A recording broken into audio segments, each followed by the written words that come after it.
Hello everyone, so hi, this is Saurabh Raina. इस video में हम रिवीजन करेंगे थर्मोडायनेमिक्स चैप्टर की और हम सारे टॉपिक कवर करेंगे अकॉर्डिंग टू एनसीईआरटी।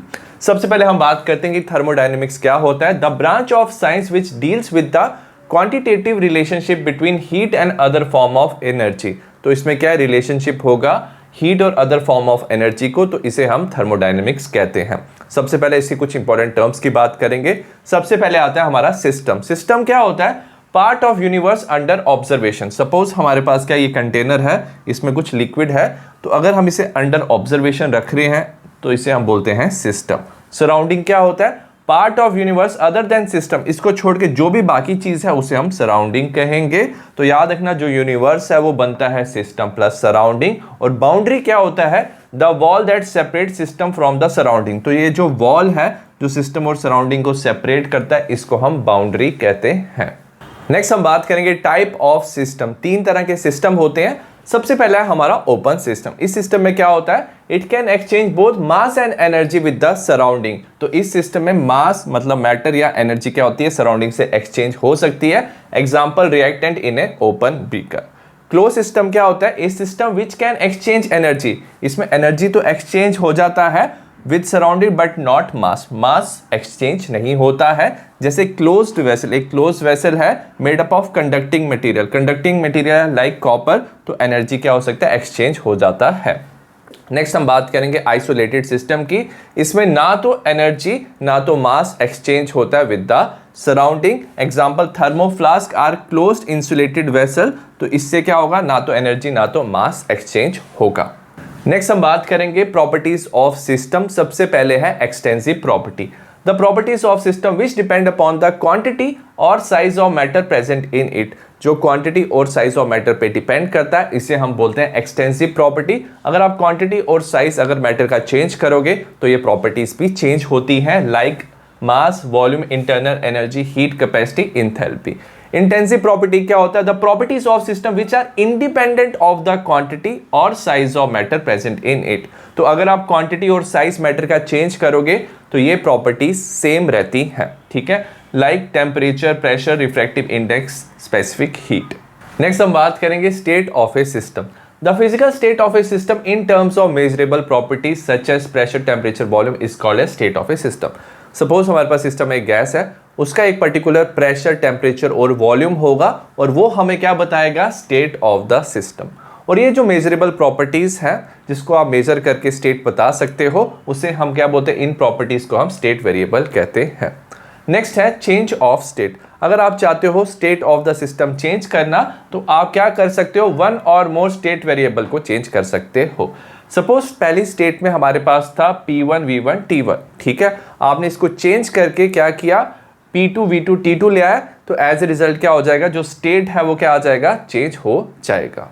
नेक्स्ट हम बात करेंगे स्टेट फंक्शन की। The thermodynamic properties whose value depend only on the initial and final state of the system, not on the path follow to attain the state. तो कुछ ऐसी properties होती हैं जो डिपेंड करता है इनिशियल क्या स्टेट था और फाइनल क्या स्टेट था, बीच में वो स्टेट कैसे अटेन हुआ वो उस पर डिपेंड नहीं करता। एग्जांपल, इंटरनल एनर्जी से यू से रिप्रेजेंट करते हैं enthalpy H, entropy S, gives free energy G and volume, pressure and temperature. Path function क्या होते हैं? ये डिपेंड करते हैं कि इन्होंने क्या पाथ फॉलो किया टू रीच दैट स्टेट। इसमें आता है हमारा वर्क एंड हीट। नेक्स्ट हम बात करेंगे थर्मोडायनेमिक प्रोसेस की। सबसे पहले आइसोथर्मल जो प्रोसेस है वो कांस्टेंट टेम्परेचर पे होता है, delta T is equal to 0। Isobaric process constant pressure पे होता है, तो delta P is equal to 0। Isochoric process होता है कांस्टेंट वॉल्यूम पे, तो delta V is equal to 0। Adiabatic process में क्या होता है? कोई हीट का एक्सचेंज नहीं होता, तो there is no heat exchange, Q is equal to 0। और साइक्लिक प्रोसेस में क्या होता है? जो सिस्टम है return to its original state, वो ओरिजिनल स्टेट पे आता है after series of changes. Example देखेंगे इंटरनल एनर्जी। सबसे पहले U1 था, फिर U2, U3, U4 and U1। तो इंटरनल एनर्जी जो है स्टेट फंक्शन होता है, इनिशियल और फाइनल स्टेट पे डिपेंड करता है। तो इसका इनिशियल और फाइनल स्टेट दोनों क्या होता है? साइक्लिक प्रोसेस में सेम, तो डेल्टा U क्या हो जाएगा? 0। सिमिलरली गिब्स एनर्जी और एंथैल्पी में delta H and delta G is equal to 0 in cyclic process. Next हम बात करेंगे internal energy as state function. याद रखना इंटरनल एनर्जी को हम यू से रिप्रेजेंट करते हैं and it is the total energy with in A system. ये एक एक्सटेंसिव प्रॉपर्टी होती है, मतलब ये डिपेंड करता है क्वांटिटी ऑफ मैटर पे, और स्टेट फंक्शन मतलब इनिशियल एंड फाइनल स्टेट पे डिपेंड करता है। वैसे तो इंटरनल एनर्जी की हम एब्सोल्यूट वैल्यू नहीं बता सकते, बट हम चेंज इन इंटरनल एनर्जी बता सकते हैं which is delta U U2 minus U1। ये होता है delta U is equal to Q plus W। Q होता है हमारा हीट, W होता है वर्क। Q पॉजिटिव तब होता है जब हीट सप्लाई होती है सिस्टम को, Q नेगेटिव तब होता है जब हीट लॉस होती है अब सिस्टम से। W positive work done on the system compression के केस में, W नेगेटिव तब होता है work done by the system expansion के केस में। नेक्स्ट है फर्स्ट लॉ ऑफ थर्मोडायनेमिक्स। हमें पता है according to first law energy can neither be created not destroy, और हम लिख सकते हैं energy of isolated system is constant. अगर हमारे पास एक आइसोलेटेड सिस्टम है, उसका जो हीट है वो क्या रहेगा, जीरो रहेगा, वर्क डन भी जीरो रहेगा, उसका इंटरनल एनर्जी हमेशा क्या रहेगा, कांस्टेंट रहेगा, ना तो वो इंक्रीज हो सकता है ना तो वो डिक्रीज हो सकता है।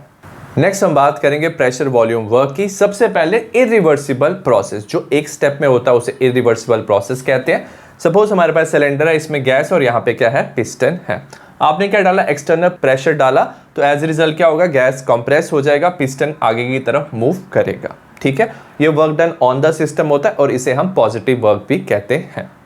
हमें पता है वॉल्यूम चेंज किसके इक्वल होगा, कितना पिस्टन मूव किया, एल। ये ए क्या होता है, area of cross section, l into a होता है हमारा change in volume. Change in volume हुआ है डेल्टा वी, और हम बोल सकते हैं फाइनल माइनस इनिशियल वॉल्यूम। हमें पता है प्रेशर किसके इक्वल होता है, फोर्स पर यूनिट एरिया, और जो फोर्स होगा पिस्टन पे वो equal to external pressure into area. Work done किसके इक्वल होता है, फोर्स इनटू डिस्टेंस। फोर्स है हमारा external pressure into area, distance है हमारा एल, ए इंटू एल होता है डेल्टा वी। हम वैल्यू सब्स्टिट्यूट कर लेंगे, बट इंपॉर्टेंट चीज क्या है, क्योंकि यहाँ पे गैस कंप्रेस है, फाइनल कम है, इनिशियल क्या है, ज्यादा है, तो ये वैल्यू क्या होगी, नेगेटिव। तो नेगेटिव को हम पॉजिटिव करने के लिए क्या करेंगे, एक्स्ट्रा नेगेटिव डालेंगे, क्योंकि ये था हमारा पॉजिटिव वर्क, तो W will become equal to minus of P delta V। Next हम बात करेंगे रिवर्सिबल प्रोसेस। ये क्या होता है, स्मॉल स्टेप्स में होता है, और हर एक स्टेप में क्या होता है, इक्विलिब्रियम आ सकता है। हम बात करेंगे आइसोथर्मल कंडीशन में, मतलब टेम्परेचर कांस्टेंट रहेगा। तो W reversible is equal to minus 2.303 nRT log of VF by VI। ये initial volume, final volume, N होता है नंबर ऑफ मोल्स, टेम्परेचर होगा T इन केल्विन, और R है हमारा gas constant which is 0.0821 litre atmosphere per mole पर kelvin. Next हम बात करेंगे, हमें पता है डेल्टा यू मतलब चेंज ऑफ इंटरनल एनर्जी होता है Q प्लस W, और it is equal to Q minus P delta V। जब हम फ्री एक्सपेंशन करते हैं, मतलब गैस को एक्सपेंड करते हैं वैक्यूम में, तो एक्सटर्नल प्रेशर क्या होता है, जीरो। अगर प्रेशर जीरो हो गया तो एज ए रिजल्ट क्या होगा, ओवरऑल वर्क डन भी जीरो होगा। सिमिलरली जब हम कांस्टेंट वॉल्यूम पे हीट सप्लाई करते हैं, डेल्टा वी क्या हो जाएगा, जीरो हो जाएगा, अगेन वर्क डन जीरो हो जाएगा, और जो हीट आप सप्लाई कर रहे हो कांस्टेंट वॉल्यूम में उसको क्यू वी लिखेंगे, that is equal to delta U. Next isothermal free expansion of gas in vacuum. हम सेम टेम्परेचर रखेंगे और गैस को एक्सपैंड करेंगे वैक्यूम में, तो एक्सटर्नल प्रेशर तो जीरो है, साथ में वर्क डन भी जीरो होगा, हीट भी जीरो हो जाएगी, और चेंज ऑफ इंटरनल एनर्जी भी जीरो होगा। एडियाबैटिक प्रोसेस क्या होता है, याद रखना, उसमें आप हीट सप्लाई नहीं कर सकते, तो ये जो Q है वो जीरो हो जाएगा, बट आप इस पे वर्क डन कर सकते हो। ठीक है, जो आपने वर्क डन किया एडियाबैटिक प्रोसेस में उसको एडियाबैटिक वर्क कहते हैं, that becomes equal to change of internal energy. Next हम बात करेंगे इंथैल्पी की, इसे हम डेल्टा एच से रिप्रेजेंट करते हैं। It is the total heat content of the system at constant pressure. तो कांस्टेंट प्रेशर पे टोटल हीट कंटेंट इंथैल्पी होता है। ये एक्सटेंसिव प्रॉपर्टी है, मतलब क्वांटिटी ऑफ मैटर पे डिपेंड करता है। स्टेट फंक्शन मतलब इनिशियल एंड फाइनल स्टेट पे ये डिपेंड करता है। एब्सोल्यूट वैल्यू की बात करें तो ये होता है H equal to U plus P V. U होता है इंटरनल एनर्जी, प्रेशर वॉल्यूम, ये क्या होता है, वर्क होता है, बट हम ये कैलकुलेट नहीं कर सकते हैं, बट हम चेंज इन इंथैल्पी कैलकुलेट कर सकते हैं, which is H2 minus H1 which is equal to delta H is equal to delta U plus P delta V. तो डेल्टा H हो जाता है जब माइनस, तो ये एक्सोथर्मिक प्रोसेस होती है, जब ये पॉजिटिव होता है तो एंडोथर्मिक प्रोसेस होती है। जब आप कांस्टेंट प्रेशर पे हीट सप्लाई करते हो तो ये क्या होता है, QP होता है, तो वो हो जाता है delta H plus delta U plus P delta V. But जब आप कांस्टेंट वॉल्यूम पे हीट सप्लाई करते हो ना, तो डेल्टा V तो जीरो, वर्क डन जीरो, तो QV becomes equal to delta H becomes equal to delta you.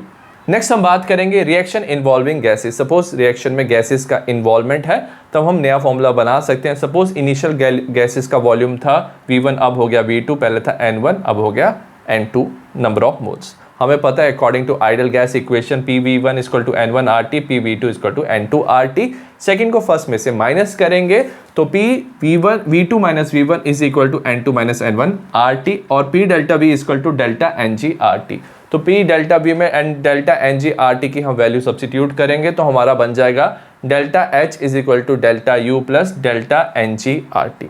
जो ये डेल्टा NG होता है, ये होता है number of moles of gaseous product minus number of moles of gaseous reactant. Next हम बात करेंगे हीट कैपेसिटी की। इसे कैपिटल C से रिप्रेजेंट करते हैं। जब आप सिस्टम में हीट सप्लाई करते हो तो याद रखना टेम्परेचर इंक्रीज होता है, तो Q is directly proportional to delta T। इसे हम इक्वेट कर सकते हैं, Q is equal to C delta T, और C हमारा है हीट कैपेसिटी। ये size, composition and nature of system पे डिपेंड करता है। सपोज आपने सिस्टम का टेम्परेचर 1 डिग्री रेज किया तो डेल्टा T तो 1 हो जाएगा, उस टाइम पे Q will become equal to C। So it is defined as the quantity of heat required to raise the temperature of a system by 1 degree. तो इसे हम हीट कैपेसिटी कहते हैं। इसका यूनिट होता है joules per Kelvin. Specific heat capacity को small c से हम रिप्रेजेंट करते हैं। यह है quantity of heat required to raise temperature of 1 gram of substance by 1 degree. हम 1 ग्राम ऑफ सब्सटेंस को 1 डिग्री रेज करेंगे तो Q is equal to small m होता है मास C डेल्टा T। इसका यूनिट हो जाएगा जूल्स पर ग्राम पर केल्विन। मोलर हीट कैपेसिटी होता है Cm से रिप्रेजेंट करते हैं amount of heat required to raise the temperature of 1 mole of a substance by 1 degree Celsius. इसे मोलर हीट कैपेसिटी कहते हैं। Q is equal to N Cm delta T। तो N हो जाता है नंबर ऑफ मोल्स और इसका unit हो जाएगा जूल्स पर मोल पर केल्विन। नेक्स्ट हम बात करेंगे relationship between Cp and Cv। Suppose आप कांस्टेंट वॉल्यूम और कांस्टेंट प्रेशर पे हीट सप्लाई कर रहे हो और आपके पास 1 मोल ऑफ आइडियल गैस है, तो अब हमारा हो जाएगा Cv delta T, Cp delta T। Cv represent molar heat capacity at constant volume, Cp molar heat capacity at constant pressure. और कांस्टेंट वॉल्यूम पे जब हम हीट सप्लाई करते हो तो वो इंटरनल एनर्जी चेंज के इक्वल होता है डेल्टा U, और कांस्टेंट प्रेशर पे हीट सप्लाई करते हो तो डेल्टा H के इक्वल होता है। हमें पता है delta H is equal to delta U plus delta PV। अगर हम 1 मोल आइडियल गैस लेंगे तो PV is equal to nRT और PV is equal to RT, क्योंकि N 1 के इक्वल हो जाएगा। वैल्यू सब्सिट्यूट करेंगे, delta H is equal to delta U plus delta RT। Delta H का वैल्यू यहाँ से लेंगे Cp delta T, delta U का वैल्यू Cv डेल्टा T, ये हो जाएगा R डेल्टा T। R हमारा क्या है, कांस्टेंट है। Delta D cancel, Cp is equal to Cv plus R और Cp minus Cv is equal to R which is gas constant. Next हम बात करेंगे measurement of delta U and delta H। Delta U क्या होता है, जब हम heat absorb करते हैं कांस्टेंट वॉल्यूम पे तो QV becomes equal to the delta U, means change in internal energy. हम लेंगे बॉम्ब कैलोरीमीटर, इसमें हम क्या डालेंगे, हम वाटर डालेंगे, साथ में हमारा एक स्टील का वेसल है, इसमें सैंपल होगा, यहाँ पे ऑक्सीजन इनलेट होगा। हम इसकी क्या करेंगे, कंबशन करेंगे।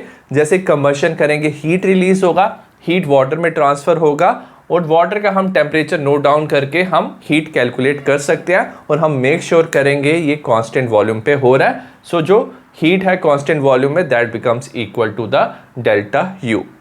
नेक्स्ट डेल्टा H कैसे पता करेंगे, हमने यहाँ पे भी क्या लिया है, कैलोरीमीटर लिया हुआ है, थर्मोमीटर डाला है, फोम पॉलीस्टाइरीन कप है, रिएक्शन मिक्सचर। अब रिएक्शन मिक्सचर यहाँ पे प्रेजेंट है, रिएक्शन होगा, ये कांस्टेंट प्रेशर पे करेंगे। अगर हीट इवॉल्व होती है ना, हीट रिलीज होती है तो एक्सोथर्मिक रिएक्शन है। यहाँ पे क्या होता है, टेम्परेचर कम होगा।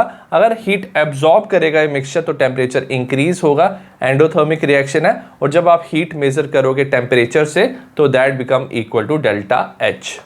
नेक्स्ट हम बात करेंगे इंथैल्पी चेंज डेल्टा RH और रिएक्शन इंथैल्पी। रिएक्शन इंथैल्पी क्या होता है, enthalpy change accompanying a reaction. एक रिएक्शन में टोटल कितना इंथैल्पी चेंज होता है, और ये हमारा होता है equal to delta RH sum of enthalpy of product की सारी इंथैल्पी को ऐड करेंगे minus sum of enthalpy of reactant.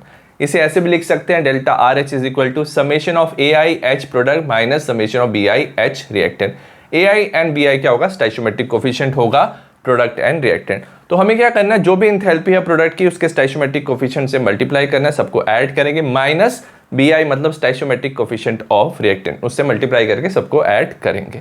Next है standard enthalpy of reaction, delta RH naught से इसे हम रिप्रेजेंट करते हैं। It is enthalpy change when all the participating substance are in their standard state. जब सारी सब्सटेंस स्टैंडर्ड स्टेट में होना चाहिए। स्टैंडर्ड स्टेट क्या होता है? Substance should be at specific temperature, एक स्पेसिफिक टेम्परेचर पे होना चाहिए, प्योर फॉर्म होना चाहिए और प्रेशर होना चाहिए 1 बार। जैसे हमारे पास pure liquid of ethanol, pure ethanol है, कोई भी टेम्परेचर हो सकता है स्पेसिफिक, जैसे 298 केल्विन 1 बार, तो इसे हम बोलेंगे इसकी स्टैंडर्ड स्टेट। नेक्स्ट हम बात करेंगे enthalpy change during phase transformation. इसका पहला टाइप है standard enthalpy of fusion delta FuS H0। ये एक इंथैल्पी चेंज है जब हम 1 मोल ऑफ सॉलिड को लिक्विड में कन्वर्ट करते हैं at its melting point. Suppose आपने आइस लिया था, इसको आपने वाटर में कन्वर्ट किया, मेल्टिंग पॉइंट होता है 273 केल्विन, तो जो इंथैल्पी ऑफ फ्यूजन है वो आता है हमारा 6 किलो जूल्स पर मोल। इसे हम मोलर इंथैल्पी ऑफ फ्यूजन भी कहते हैं।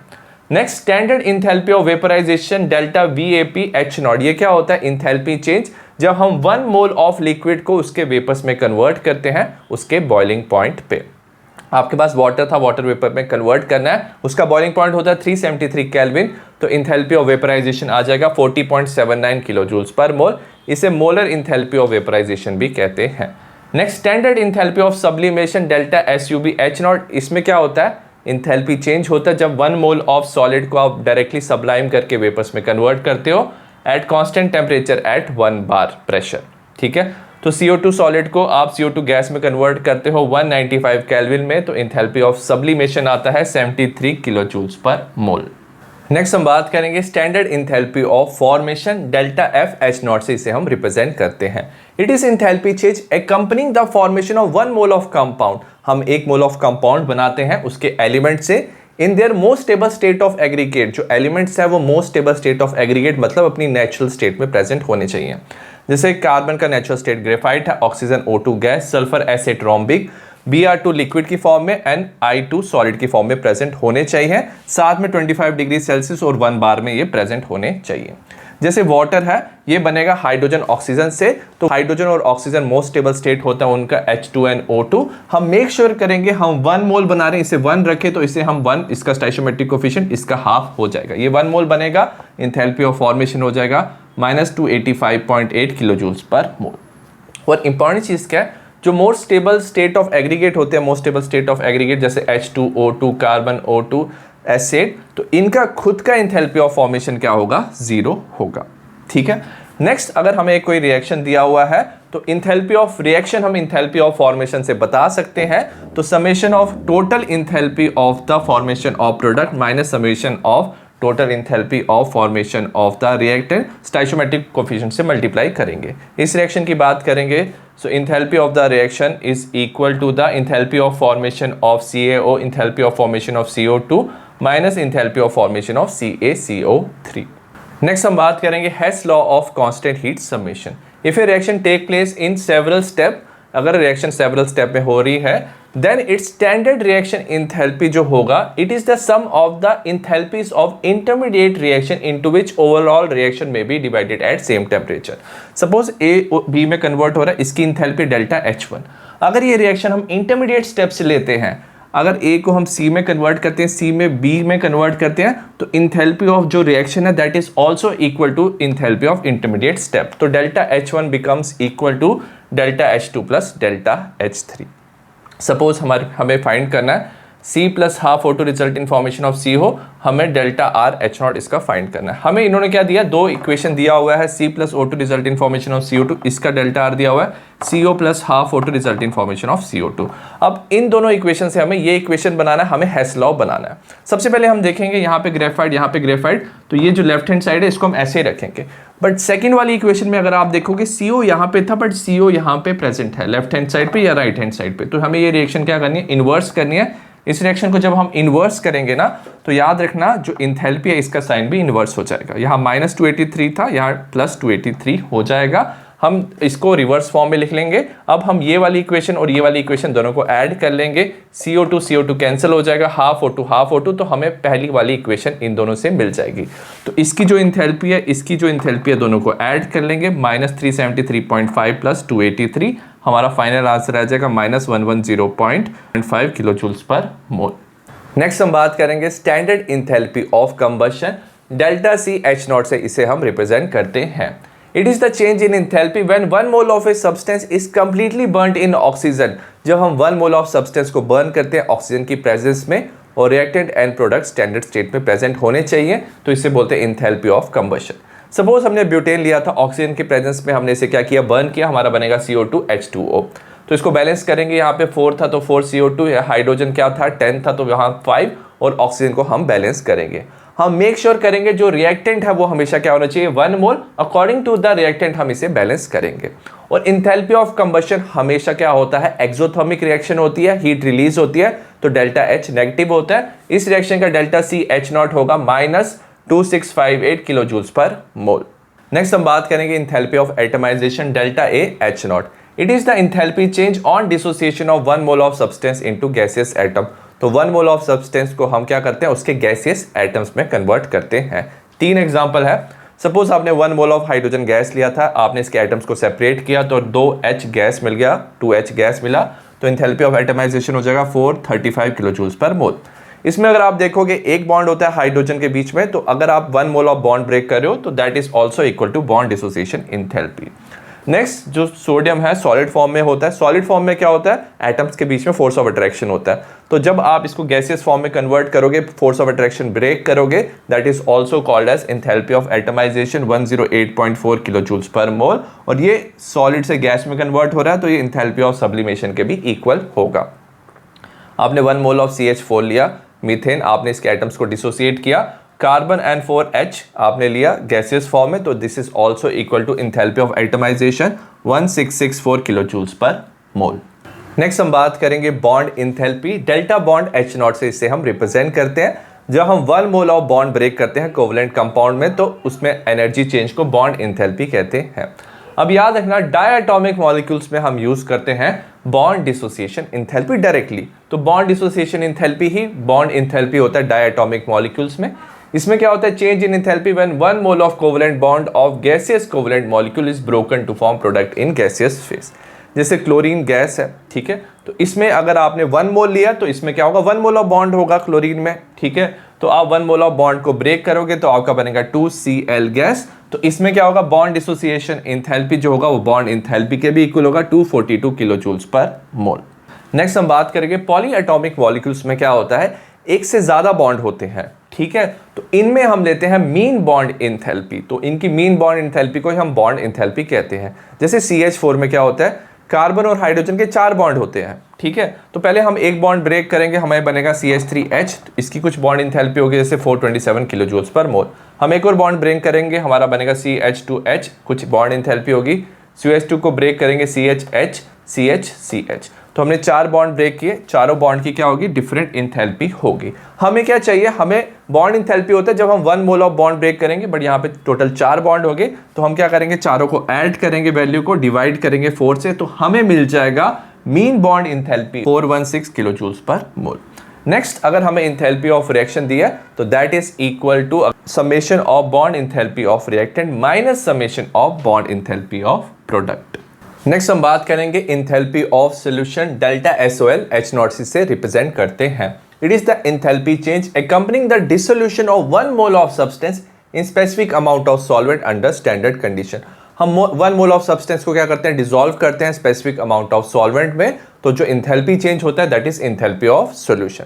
सपोज हमारे पास आयनिक कंपाउंड AB सॉलिड है, तो जब ये कन्वर्ट होगा A+ एक्वस B- एक्वस में, तो इसे हम इंथैल्पी ऑफ सॉल्यूशन कहते हैं। ये जो प्रोसेस है 2 स्टेप में होता है।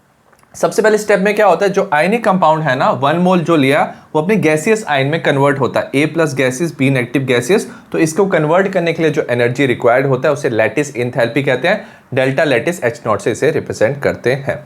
उसके बाद क्या होता है, सपोज आपने वाटर लिया हुआ है सॉल्वेंट, तो वाटर क्या करेगा, जो H+ होता है ना उसमें क्या होगा, जो वाटर का ऑक्सीजन वाला पार्ट है वो क्या करेगा, इसको सराउंड कर देगा, इसको स्टेबल करेगा। सिमिलरली B- में क्या होगा, वाटर का हाइड्रोजन वाला पार्ट इसको सराउंड करेगा, तो ये क्या हो जाता है एक्वस। तो A+ एक्वस B- एक्वस जब वाटर से सराउंड करता है ना तो ये ज़्यादा स्टेबल होते हैं, एनर्जी रिलीज करते हैं, तो वो इंथैल्पी ऑफ हाइड्रेशन और डेल्टा HYD H0 से।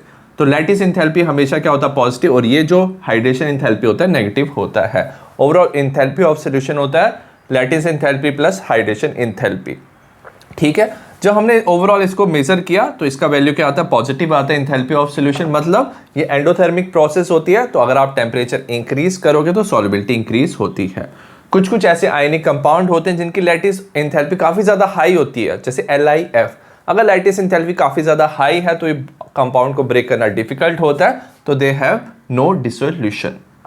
नेक्स्ट हम बात करेंगे लैटिस एंथैल्पी की। Enthalpy change when 1 mole of compound dissociated into its ion in gaseous state. हम 1 मोल ऑफ आयनिक कंपाउंड लेंगे, वो डिसोसिएट होगा अपनी आयंस में गैसियस स्टेट में, तो वो जो एंथैल्पी चेंज है दैट इज लैटिस एंथैल्पी। जैसे 1 मोल ऑफ NaCl सॉलिड लिया तो Na plus gas Cl negative gas में कन्वर्ट होगा, लैटिस एंथैल्पी होगा 788 kilo joules per mole. Next हम बात करेंगे बॉर्न हेबर साइकिल की। लैटिस एंथैल्पी को डायरेक्टली कैलकुलेट करना डिफिकल्ट है, तो बॉर्न हेबर साइकिल से हम लैटिस एंथैल्पी कैलकुलेट कर सकते हैं। हमें पता है अगर हमारे पास Na सॉलिड है, हाफ Cl2 गैस है, तो NaCl सॉलिड बनेगा, तो ये होगा एंथैल्पी ऑफ फॉर्मेशन, हमारा 1 मोल ऑफ NaCl बन रहा है। ठीक है, अब यहाँ पे क्या करेंगे, Na को हम कन्वर्ट करेंगे गैस में, एंथैल्पी ऑफ सब्लिमेशन होगा, इलेक्ट्रॉन रिमूव करेंगे तो enthalpy of ionisation Na plus. Similarly half of chlorine है तो इसको डिसोसिएट करेंगे, हाफ ऑफ डिसोसिएशन एंथैल्पी, हमें 1 मोल ऑफ क्लोरीन गैस मिल जाएगा, उसमें इलेक्ट्रॉन उसे देंगे तो electron gain enthalpy Cl negative. जब दोनों कंबाइन करके NaCl बनाएंगे तो लैटिस एंथैल्पी होगा। और हमें पता है अकॉर्डिंग टू द हेस लॉ, जब रिएक्शन एक स्टेप या मल्टीपल स्टेप में होता है तो हम इसे इक्वेट कर सकते हैं। तो एंथैल्पी ऑफ फॉर्मेशन किसके इक्वल हो जाएगा, enthalpy of sublimation of Na, half of enthalpy of dissociation of Cl2, enthalpy of ionization of Na, electron gain enthalpy of Cl2 and lattice enthalpy of NaCl। बाकी value substitute करके हम lattice enthalpy find कर सकते हैं। Next हम बात करेंगे spontaneous process की। द फिजिकल और chemical process which proceed bye its own in particular direction. एक फिजिकल या केमिकल प्रोसेस जो खुद से होता है पर्टिकुलर डायरेक्शन में, under given set of condition without any external source, तो उसे हम स्पॉन्टेनियस प्रोसेस कहते हैं। और जितनी भी नेचुरल प्रोसेस होती है वो स्पॉन्टेनियस होती है। अब जो स्पॉन्टेनियस प्रोसेस है एक ऐसी होती है जिसमें क्या होता है, नो इनिशिएशन इज रिक्वायर्ड, जैसे sugar dissolve in water and evaporation of water, ये क्या होता है, खुद से होता है, इसमें कोई इनिशिएशन की रिक्वायरमेंट नहीं होती। बट स्पॉन्टेनियस प्रोसेस कुछ ऐसी भी होती है जिसमें इनिशिएशन इज रिक्वायर्ड। जब आप कोल बर्न करते हो ना, तो पहले आप उसे थोड़ा सा इग्नाइट करते हो, फिर वो बर्न होना शुरू हो जाता है, तो इसमें इनिशिएशन की रिक्वायरमेंट है। सिमिलरली डिकम्पोजिशन ऑफ CaCO3, थोड़ा सा हीट देते हैं तो डिकम्पोज होता है CaO एंड CO2, तो ये था हमारा स्पॉन्टेनियस प्रोसेस। और याद रखना स्पॉन्टेनियस प्रोसेस एक्सोथर्मिक और एंडोथर्मिक दोनों हो सकता है। नेक्स्ट हम बात करेंगे एंट्रोपी की। इसका सिंबल S है। It is the measurement of randomness और डिसऑर्डर ऑफ ए मॉलिक्यूल। ये रैंडमनेस और डिसऑर्डर बताता है। जैसे सॉलिड लिक्विड गैस में जो गैस होगा उसका रैंडमनेस ज्यादा होगा, उसका डिसऑर्डर ज्यादा होगा, तो उसकी एंट्रोपी ज्यादा होगी। ये एक स्टेट फंक्शन है, इनिशियल फाइनल स्टेट पे डिपेंड करता है। And it is extensive property, मतलब क्वांटिटी ऑफ मैटर पे डिपेंड करता है। Change of entropy delta S is equal to Q reversible divide by temperature. अगर आप हीट दोगे ना सिस्टम को तो क्या होता है, उसकी एंट्रोपी चेंज क्या होती है, ज्यादा होती है। और इनवर्सली प्रोपोर्शनल है टेम्परेचर से, मतलब अगर एक सब्सटेंस लो टेम्परेचर पे है, एक सब्सटेंस हाई टेम्परेचर पे है, अगर दोनों को आप इक्वल अमाउंट ऑफ हीट दोगे, जो लो टेम्परेचर में था ना उसका एंट्रोपी चेंज ज्यादा होगा। इसका यूनिट होता है जूल्स पर केल्विन पर मोल। ठीक है। Next, total entropy change for the system and surrounding of spontaneous process. अगर स्पॉन्टेनियस प्रोसेस है तो टोटल एंट्रोपी चेंज होता है entropy of system, change of system, entropy change of surrounded, और हमेशा ये क्या होता है, ग्रेटर देन 0 होता है। Next, when system is in equilibrium, तो क्या होता है, जब रिएक्शन हो रही होती है ना तो क्या होता है, रिएक्शन में एंट्रोपी इंक्रीज होती है। और जैसे इक्विलिब्रियम आ जाता है ना तो एंट्रोपी क्या हो जाती है, मैक्सिमम हो जाती है। तो entropy is maximum at the equilibrium, और इक्विलिब्रियम में एंट्रोपी चेंज तो हो नहीं रहा होता, तो delta S becomes equal to 0। Next है हमारा second law of thermodynamics. In any natural और स्पॉन्टेनियस प्रोसेस, कोई नेचुरल या स्पॉन्टेनियस प्रोसेस है तो एनर्जी ऑफ यूनिवर्स तो हमेशा क्या रहता है, कांस्टेंट रहता है। बट जो एंट्रोपी ऑफ द यूनिवर्स है वो हमेशा क्या होता है, इंक्रीज होता है। तो that's why delta S is greater than 0। Next हम बात करेंगे गिव्स फ्री एनर्जी। इसका सिंबल क्या है, G है। It is the net energy available to do useful work. तो एनर्जी जो यूजफुल वर्क के लिए अवेलेबल है इसे हम बोलते हैं गिव्स energy. So it is equal to H। H होता है हमारा एंथैल्पी माइनस TS, जो एंट्रोपी इंक्रीज करने में एनर्जी यूज हुआ है तो उसे हम उसे माइनस कर देंगे। तो स्टेट फंक्शन है, इनिशियल फाइनल स्टेट पे डिपेंड करेगा और एक एक्सटेंसिव प्रॉपर्टी है। तो चेंज ऑफ गिव्स energy means delta G is equal to delta H minus T delta S, और ये हम एक कांस्टेंट टेम्परेचर की बात कर रहे हैं। जब delta G less than zero मतलब नेगेटिव है तो प्रोसेस स्पॉन्टेनियस होगा, ग्रेटर देन जीरो तो नॉन स्पॉन्टेनियस मतलब पॉजिटिव, और जब ये इक्वल टू जीरो तो क्या होगा, इक्विलिब्रियम होगा। नेक्स्ट हम डेल्टा एच और डेल्टा एस के साइन से डेल्टा जी पता करेंगे। सपोज हमें डेल्टा एच नेगेटिव दिया हुआ है, डेल्टा एस पॉजिटिव, तो ये टर्म नेगेटिव हो जाएगा, ये पूरा टर्म नेगेटिव हो जाएगा, तो डेल्टा जी नेगेटिव मतलब स्पॉन्टेनियस होगा ऑल टेम्परेचर। सपोज हमें ये पॉजिटिव दिया, ये नेगेटिव दिया हुआ है, तो ये तो पॉजिटिव होगा, नेगेटिव नेगेटिव पॉजिटिव, तो डेल्टा जी पूरा पॉजिटिव हो जाएगा, reaction will be non spontaneous at all temperature. Suppose दोनों हमें पॉजिटिव दिया है, ये पॉजिटिव हो जाएगा तो ओवरऑल ये नेगेटिव हो जाएगा। अगर आप लो टेम्परेचर में रखोगे तो ये ओवरऑल ये टर्म क्या होगा, स्मॉल होगा, पॉजिटिव ज़्यादा हो जाएगा, तो ये process non spontaneous. High temperature में क्योंकि ये टर्म नेगेटिव है, हाई टेम्परेचर में नेगेटिव ज़्यादा हो जाएगा तो प्रोसेस क्या हो जाएगा, स्पॉन्टेनियस हो जाएगा। सिमिलरली अगर आपने दोनों नेगेटिव कर लिया तो ये नेगेटिव हो जाएगा, ये वाली पूरी टर्म क्या हो जाएगी, पॉजिटिव हो जाएगी। अगर आपने लो टेम्परेचर रखा, ये तो नेगेटिव थी, ये वाली पॉजिटिव टर्म क्या हो जाएगी, कम हो जाएगी, तो ओवरऑल प्रोसेस स्पॉन्टेनियस होगी। अगर आपने हाई टेम्परेचर में रखा, ये टर्म क्योंकि पॉजिटिव थी, ये पॉजिटिव हो जाएगा ज़्यादा, तो process will become non spontaneous. Next हम बात करेंगे Gibbs energy change and equilibrium में। Suppose A and B reactant है, प्रोडक्ट में कन्वर्ट हो रहा है, सी एंड डी, इक्विलिब्रियम आ गया, तो delta G becomes equal to delta G naught standard Gibbs energy plus R T L N of Q. Q reaction quotient है, आप इक्विलिब्रियम चैप्टर में पढ़ोगे। जब इक्विलिब्रियम आता है तो डेल्टा जी जीरो हो जाता है और Q becomes equal to equilibrium constant K। Value substitute करेंगे, जीरो हो जाएगा, delta G naught plus R T L N of K, और delta G naught becomes equal to minus R T L N of K। I hope आपको thermodynamics chapter समझ आया हो। Similar type of video आपको बाकी chapters के मिलेंगी description में। तो see you in the next class, bye.